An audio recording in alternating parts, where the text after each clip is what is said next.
नमस्कार, डिजिट में आपका स्वागत है और आज हम रिव्यू करेंगे Samsung Galaxy S7 Edge smartphone को। पिछले साल के S6 Edge के साथ कंपेयर करें तो ये स्मार्टफोन में थोड़ा सा बड़ा डिस्प्ले है, बैटरी कैपेसिटी ज़्यादा है और मेगापिक्सल काउंट को 16 मेगापिक्सल से 12 मेगापिक्सल किया है सैमसंग ने कैमरा के लिए। लेकिन क्या आपको ये स्मार्टफोन खरीदना चाहिए? हम आपको इस रिव्यू में बताएंगे।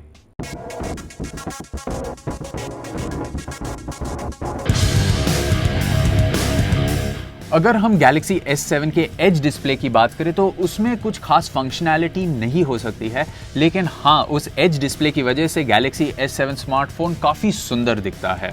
आप इसे किसी दूसरे स्मार्टफोन के सामने रखोगे तो ये काफ़ी स्टैंड आउट होगा। इस साल के एज स्मार्टफोन सैमसंग की ओर से S7 Edge है और उसमें एक 5.5 इंच डिस्प्ले है जिसमें एक QHD रेजोल्यूशन है। ये फ़ोन काफ़ी लाइट है, 157 ग्राम्स इसका वेट है और काफ़ी कंफर्टेबल है अगर आप इसको कैरी करना चाहें अपने पॉकेट में या अपने हाथ में। हाँ, फ़ोन परफेक्ट नहीं है क्योंकि इसके बिल्ड में थोड़े से फ्लॉज है। ये एक फिंगरप्रिंट मैग्नेट है और काफ़ी स्लिपरी लगता है अपने हाथों में। हाँ, लेकिन अगर आपको बहुत प्रीमियम फीलिंग स्मार्टफोन और सुंदर स्मार्टफोन चाहिए तो Galaxy S7 Edge आपके लिए सही है। Galaxy S7 Edge IP68 certified है, जिसका मतलब है कि ये वाटर रेजिस्टेंट है और डस्ट प्रूफ भी है।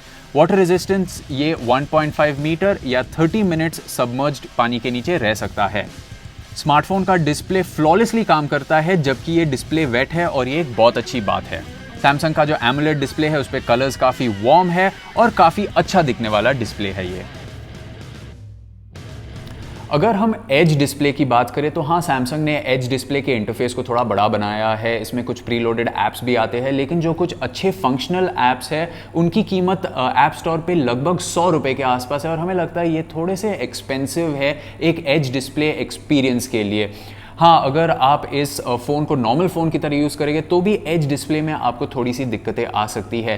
फेसबुक का एग्जांपल ले तो फेसबुक में जो सेटिंग्स है या जो ऑप्शंस का बटन है वो कोने में रहता है और उसको अगर आप एक्सेस करने की कोशिश करोगे तो आप शायद एज डिस्प्ले को खोल दोगे। तो ये कुछ फीचर्स है जो थोड़ा सा हिंड्रेंस दे सकते हैं या थोड़ा सा लर्निंग कर्व है इन फीचर्स को यूज़ करने में। अगर आप कीबोर्ड को यूज़ करोगे तो जो एज पे कीज आते हैं उनको टाइप करने में भी आपको कभी कभी थोड़ी सी दिक्कत आ सकती है। सैमसंग का जो ये ऑलवेज ऑन डिस्प्ले है ये काफ़ी अच्छा फीचर है, लेकिन इसमें इंप्रूवमेंट्स हो सकते हैं।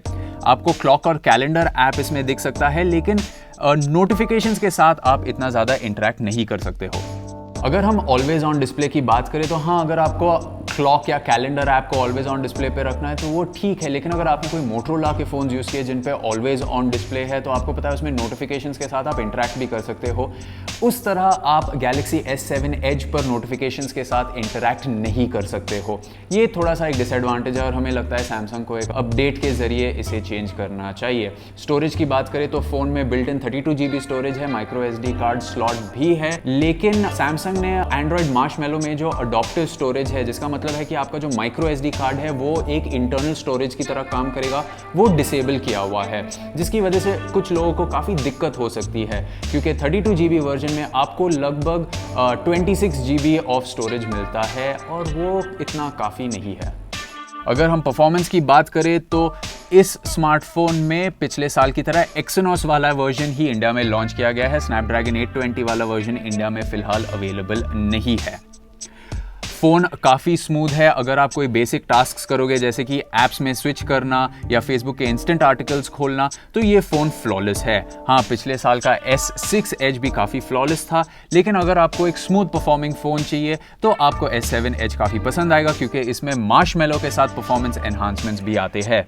गेमिंग की बात करें तो ये स्मार्टफोन गेमिंग के लिए बहुत बढ़िया है। इस पर सारे गेम्स बहुत स्मूथली चलते हैं। एंड्रॉयड मार्शमैलो के जो फीचर्स है वो भी इस फ़ोन को एनहांस करते हैं। फिंगरप्रिंट सेंसर की बात करें तो अब फिंगरप्रिंट सेंसर एंड्रॉयड OS का पार्ट है, तो ये और ज़्यादा स्मूथली चलता है S7 Edge पर। रेगुलर टास्क्स जैसे सोशल नेटवर्किंग, मैसेजिंग और बाकी टास्क्स में Galaxy S7 Edge काफ़ी फ्लॉलेसली चलता है। और अगर आपको इस फ़ोन में कोई दिक्कत नज़र आएगी तो उसका कारण होगा टचविज और हार्डवेयर नहीं। अगर हीटिंग इशू की बात करें तो Galaxy S7 Edge में कोई भी हीटिंग इश्यूज नहीं है। बैटरी की बात करें तो पिछले साल के Galaxy S6 Edge में 2600 mAh की बैटरी थी, जबकि इस साल के S7 Edge में 3600 mAh बैटरी है। फॉर्म फैक्टर को इतना छोटा रखने के लिए सैमसंग को काफ़ी कॉम्प्लीमेंट्स देने चाहिए, क्योंकि फ़ोन का फॉर्म फैक्टर जो है वो पिछले साल की तरह ही है। गैलेक्सी S7 Edge आपको एक दिन चल सकता है रेगुलर यूज़ पे। सैमसंग कहता है कि ऑलवेज ऑन डिस्प्ले 1% बैटरी से ज़्यादा यूज़ नहीं करता, और हमारे टेस्ट में ये क्लेम सही निकला, क्योंकि बैटरी लाइफ फ़ोन की लगभग सेम थी, ऑलवेज ऑन डिस्प्ले को आप यूज़ करो या ना यूज़ करो। कैमरा की बात करें तो इस साल गैलेक्सी S7 Edge में 12 मेगापिक्सल का कैमरा है, जबकि पिछले साल 16 मेगापिक्सल कैमरा था। इससे फोटोग्राफी के इमेजेस में आपको कोई दिक्कत नहीं पड़ेगी। इस फ़ोन से खींचे गए सारे फोटोज़ बहुत ही शार्प, क्रिस्प और क्लियर है। लो लाइट में ये फ़ोन बेहतर फोकस करता है पिछले साल के मुताबिक।